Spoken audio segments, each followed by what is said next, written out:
Dipula tse matla di bakile tshenyo sebakeng sena. Baahi ba hloka thuso ya ka potlako mme ba ntse ba falla matlong a bona. E mong wa baahi bana e leng Isabella Badenhorst o re o tlalletswe ke naha mme o lahlehetswe ke mehlape ya hae ketsalong ena. E mong wa bahwebi George van der Merwe o re kgwebo ya hae e yangwe hampe ke maemo ana.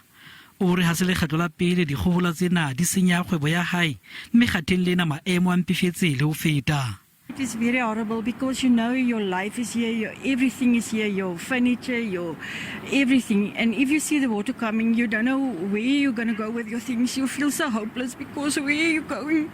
There's nothing you can do when the water is coming. This year has been exceptional rainy season for all of us here in Ritchie.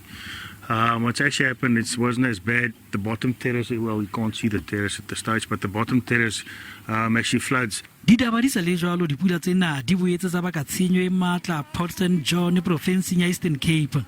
Baahi ba bangata ba tswile matlong a bona ka mora hore a senyehe.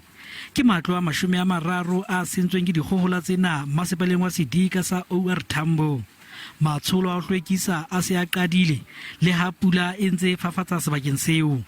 Masepala wa Port St John o fane ka bodula ba nakwana holong ya motse mme baahi ba kgothaletswa ho sebedisa holo ena ho fihlella maemo a boetse se tlwaeding.